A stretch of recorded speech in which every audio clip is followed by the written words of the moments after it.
шаҳри Кӯлоб яке аз минтақаҳои қадимаи кишварамон ба ҳисоб меравад. Он дорои мавзеъҳои зиёди бостонист, ки дар худ таърихи миллату кишварамонро таҷассум менамояд.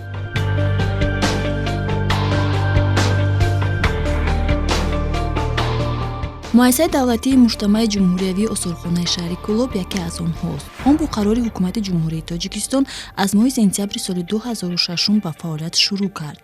бунёди ин осорхона ба ҷашни 2700-солагии шаҳри Кӯлоб рост меояд.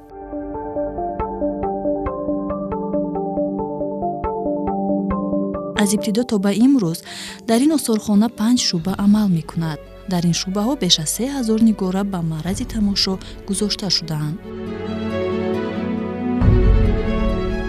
шуъбаи якуми осорхона ин шуъбаи таърих ва бостоншиносӣ ном дорад. дар ин ҷо нигораҳои 2.5, 3 ва ҳатто то 3500 сола нигоҳ дошта мешаванд.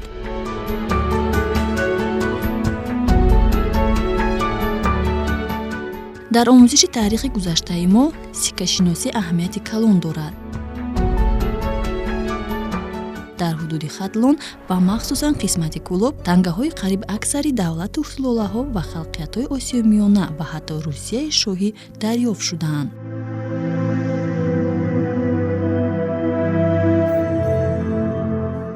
аввалин хумҳо таърихи 3-4 сола доранд ва намунаи гуногуни онҳо аз мавзеъҳои мухталифи шаҳрҳо пайдо карда шудаанд.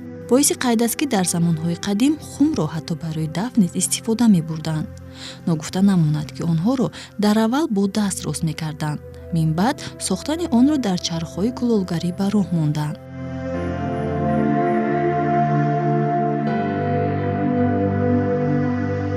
дар шуъбаи этнографӣ ё ин ки мардумшиносии ин осорхона кормандон кӯшиш намуданд, то он нигораҳоеро ба маърази тамошо гузоранд, ки ба шароити зисти мардум наздикӣ дошта бошад.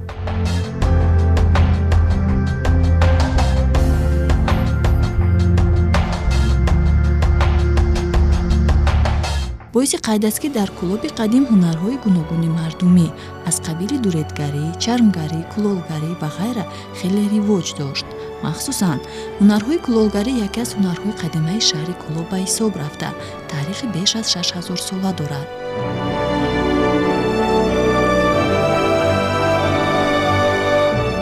барои равшантар нишон додани ҳунари кулолгарӣ дар ин ҷо оилаи кулолгаронеро нишон додаанд, ки ба қавли 2000 сол пеш кулолгарӣ мекарданд.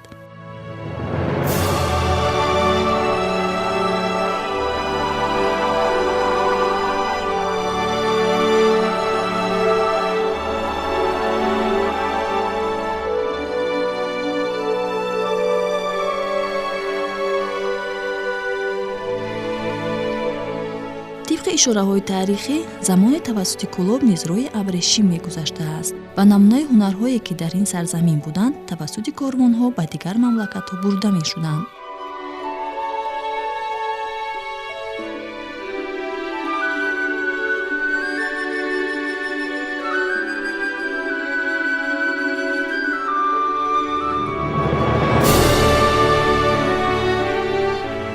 ба ақидаи кормандони ин муассиса, меҳмононе ки ба дидани ин мавзеъ меоянд, шиносоӣ бо оилаи тоҷикӣ барояшон хеле аҷиб аст. бинобар ин ҳам дар як гӯшаи осорхона тарҳи хонаи тоҷикӣ бо ҳама нозукиҳояш намоиш дода шудааст. хонаи тоҷикӣ бо тар ва ороиши худ тақдири таърихи табиати озод ва зебоипарасти халқи моро таҷассум менамояд. дар фарогири ашё ва ороиш ҳеҷ як чизи зиёде дида намешавад.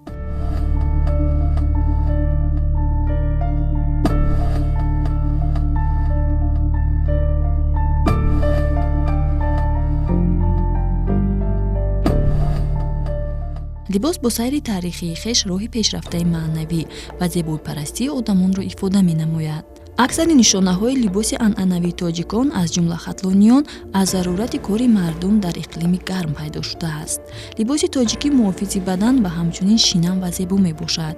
ин аст, ки дар як гӯшаи ин бино намоиши либосҳои миллии тоҷикӣ ба роҳ монда шудааст.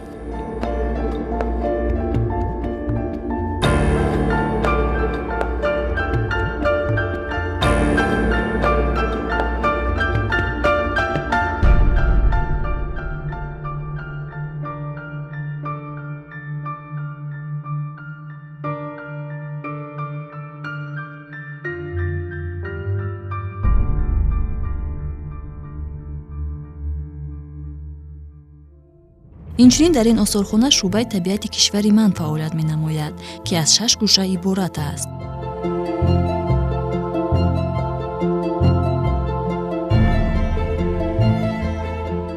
инҷо мо намунаи олами ҳайвоноту набототро дида метавонем.